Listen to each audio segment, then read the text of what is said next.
friendos, and welcome back to my channel. My name is Carol Ann, and this is the first installment of a segment I'm calling Baking Basics. Welcome one and all. So you might be wondering, Carol Ann, why are you qualified for a segment on YouTube called Baking Basics? Well, there's one thing you should know, I'm not. Okay, now that that's out of the way, we're moving on. I just like to bake a lot in my free time, so that's really all of my qualifications. I bake a lot. I'm an avid baker. At home, non-professional, just your run-of-the-mill standard lover of baked goods and baking. That's it. That's me. So, here we go. The first rule, first and foremost, of baking, cooking, anything, really just life in general, wash your hands all the time. Did you toast some raw eggs? Wash your hands. Did you sneeze? Wash your hands. Did you cough? Wash your hands. Has it been a minute since you washed your hands? Wash your hands. That's my rule number 1. Wash your hands. Rule number 2. Buy a baking scale. This handy little thing. Mine has I was gonna say retractable. It's the opposite. Mine has a thing. It goes like this, so that if your bowl is really big and it kind of covers this a little bit, you can just pull it out and you can still see the numbers. It's got everything a good scale needs. It's got a tear button, so if you put a bowl on it or something, or like if you want to reset so that you do like 150 grams of one thing and then you want to add 75 grams of something else and you don't want to do the math, no, that's 225, zero it out and it'll zero it out. It's really done to that. Yeah, that's all I have to say about a scale.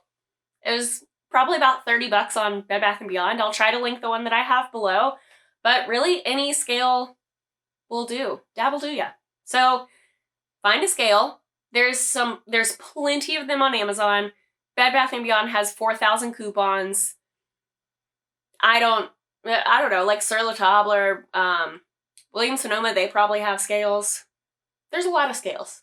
There's scales everywhere. So my tip number 1 is buy a scale. And the reason you want to buy a scale, instead of using these guys, these fun little cups, measuring cups that I have, the reason that you want to use a scale instead of using the measuring cups is it's much, much, much more precise. Like, much more precise. That way you don't have to even worry about or think about if a recipe calls for packed brown sugar. What does that even mean? Packed brown sugar. How packed? How packed are you talking? Are you talking like slam it down with another cup or like just kind of lightly tap on it? Or, I mean, what, like, that's a much harder thing than it should be. So just get a scale and you don't even have to think about it. That doesn't even have to cross your mind what packed means. Just measure it out. A weight is a weight. A gram is a gram. A cup is not always a cup. I'm just saying. The other thing that you want to get a scale for is flour, which is very, very, very, very, very, very, very, very, very important in baking. Flour is like ingredient number 1. Or if not flour, alternative flour. Whatever kind of base you're using. Flour. It's the first thing. It's the most important. But if you are trying to measure flour in a measuring cup, it's not going to be exact. I did an experiment with my flour. I use the King Arthur brand. It's 120 grams per cup. And I did an experiment using every different kind of way that either I personally have taken flour out before purchasing a scale, or that is recommended.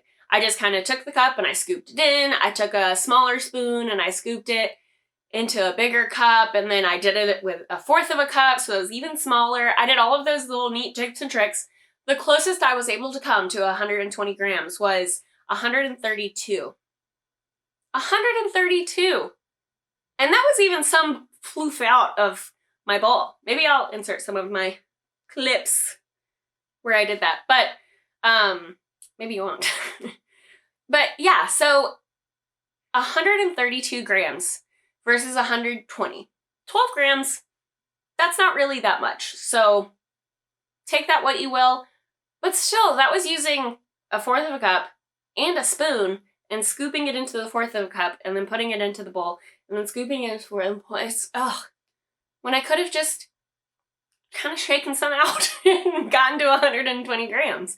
It's just, it's so much easier. It's so much cleaner, honestly, than trying to go from one container to a spoon to another container to the bowl that you're putting it in.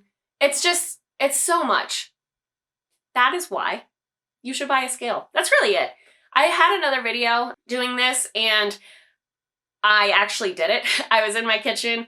As you can see right now, I'm at my vanity. So I had a video, I was in the kitchen, I did all of this, and it was super fucking boring. It was so boring. Oh my gosh, it was boring.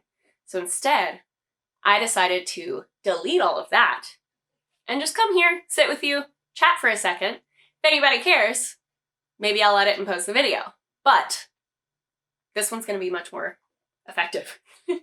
I don't need 20 minutes to tell you that a scale is going to be a much more precise thing than cups. That was all I actually had to say today, and I am gonna go to dinner and get a taco salad.